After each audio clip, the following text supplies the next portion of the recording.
13 اپریل در قصر ملت پرزیدنت جمهوری تاجیکستان پیشوای ملت محترم امامعلی رحمان، دیرکتور اداری اوید به فعالیت عملیاتی بانک جهانی خانم آنا ویرده و نایب پرزیدنت همین بانک خانم آنتونیلا باسانی را به حضور پذیرفتند.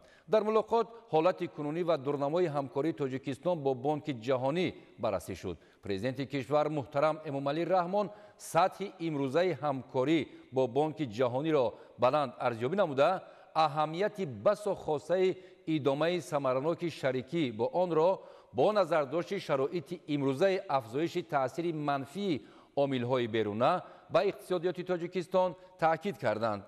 در جریان ملاقات جانب‌ها مسائل مبرم وابسته به توسعه استحصال و صادرات انرژی تازه از منبع‌های برقرار شونده در تاجیکستان و در این زمینه رشد اقتصادی سبز را محاکمه نمودند.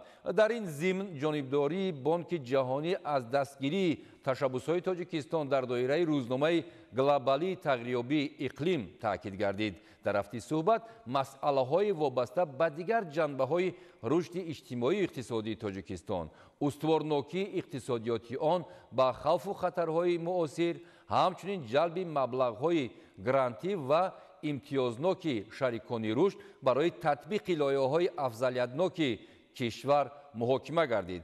اظهار باور کرده شد که بانک جهانی همچون شریک با اعتماد سهامگذاری خود را در عملی نمودن نقشه‌های منبعده حکومت تاجیکستان در سمت تامین رشد استوار ادامه خواهد یافت.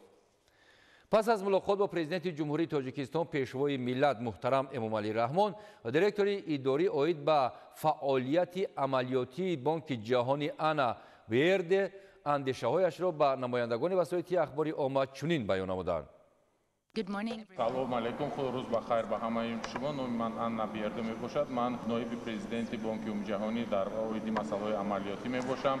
имрӯз субҳ мо бо ҷаноби олии президенти ҷумҳурии тоҷикистон як суҳбату муҳокимаи пурмуҳтаво ва конструктивӣ гузаронидем ва мавзӯи асосии муҳокима ва вохӯри имрӯз ин баррасии натиҷаҳо, натиҷагирӣ аз ҳамкориҳои пурмаҳсули байни бонки умумиҷаҳонӣ ва ҷумҳурии тоҷикистон буд, ки дар тӯли солҳои зиёд амалӣ карда шуда такмил ёфта. сандуқи лоиҳаҳои бонки умумиҷаҳонӣ дар тоҷикистон зиёда аз 3 миллиард доллари амрикоро дар бар гирифтааст, ки дар он лоиҳаҳо дар самти рушди иқтисодӣ, инфраструктурӣ ва дигар самтҳои рушди ҷумҳурии тоҷикистон амалӣ мешавад ва ин соҳаҳоро дар бар мегирад аз қабили инфраструктур, рушди деҳа, лоиҳаҳои беҳтар кардани таъминоти об, санитария ва беҳдод. ҳамчунин дастгириҳоро дар самти татбиқи ислоҳотҳое ки дар ҷумҳурии тоҷикистон амалӣ карда мешаванд низ мо дастгирӣ пешниҳод кардем ва яке аз масъалаҳое ки дастгирӣ шуданд ин ислоҳотҳо барои бештару баландтар кардани нақши бахши хусусӣ дар ҷумҳурии тоҷикистон, ки дар ин ҷода бахши хусусӣ яке аз соҳаҳои муҳимтарин барои таъсиси ҷойҳои кори нав ба ҳисоб меравад мебошад.